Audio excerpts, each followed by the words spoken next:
Sometimes the hardest part of changing your life is that your life does not look changed yet.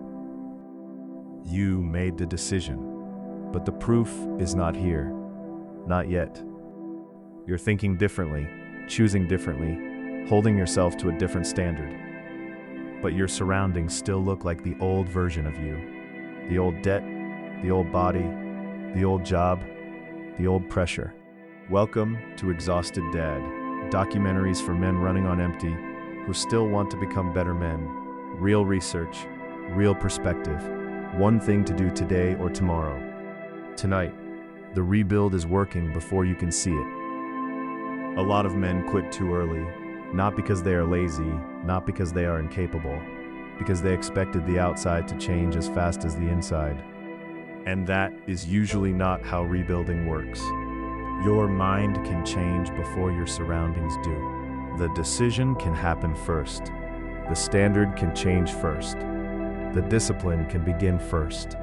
And for a while, your life still looks like yesterday. That gap is where a lot of men lose heart.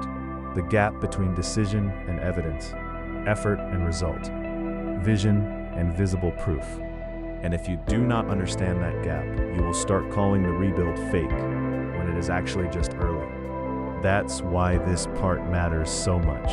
How do you maintain your mind when others are trying to change it? Because once you decide to grow, the pressure does not only come from the work, it also comes from people.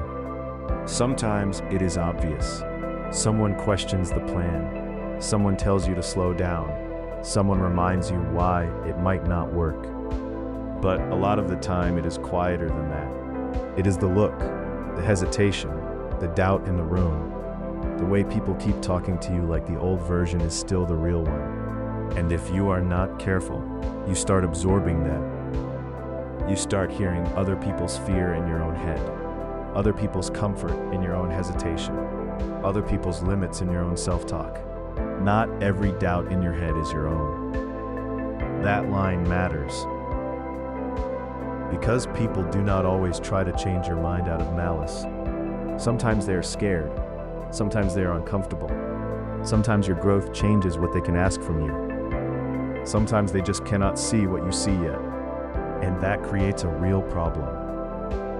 Because now you are trying to build something new while living in a reality that still reflects the old you. That is hard. That is frustrating. And that can make a man think nothing is happening when something very important already happened.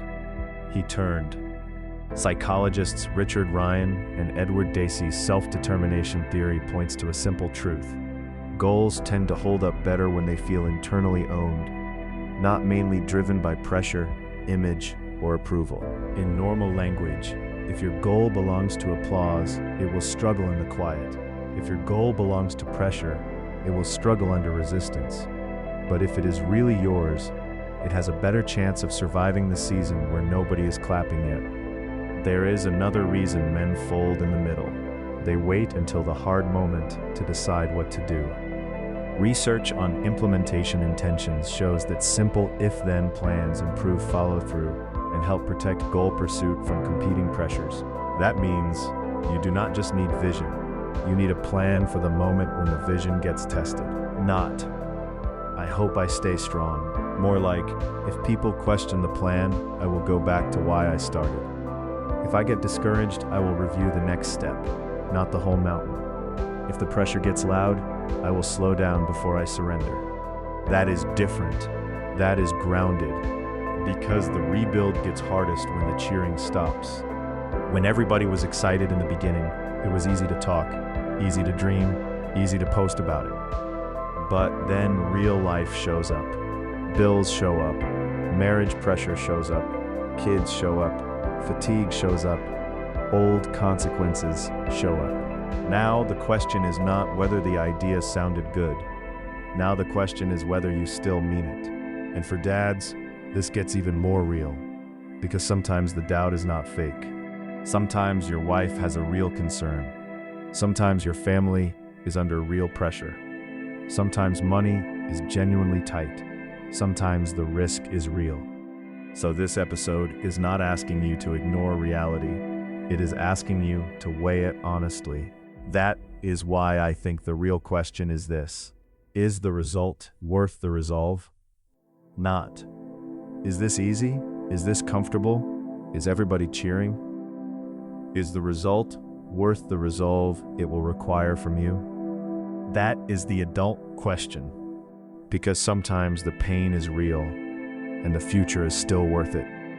Sometimes the discomfort is real, and the line still needs to be held. Sometimes the pressure is real, and folding would cost more than enduring. If the result is worth the resolve, hold it. There is one more useful idea here.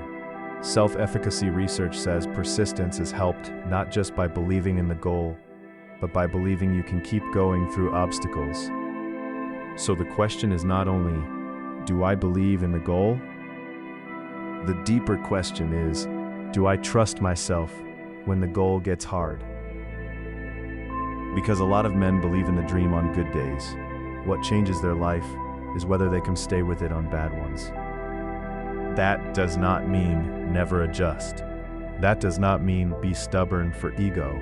That does not mean ignore wisdom. It means learn the difference between real correction and borrowed panic, between good counsel and somebody else's fear trying to live in your body.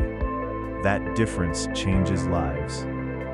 So here is the move for today or tomorrow. Do a resolve check. Ask yourself, is the result worth the resolve? If the answer is no, be honest and rethink the path. But if the answer is yes, stop renegotiating the decision every time the pressure shows up. If the result is worth the resolve, hold it. Then ask yourself, what is the next action that proves I still mean it? Not the whole 5-year plan, not the whole mountain, just the next honest move. The next class, the next workout, the next pitch, the next boundary, the next application, the next hour of work. That is how the rebuild becomes visible later, by being real now. So here is the truth. Your surroundings may still reflect the old you. Other people may still speak to the old you. Your results may still look small, but that does not mean nothing is happening. It may mean the rebuild is already underway before the world can see it.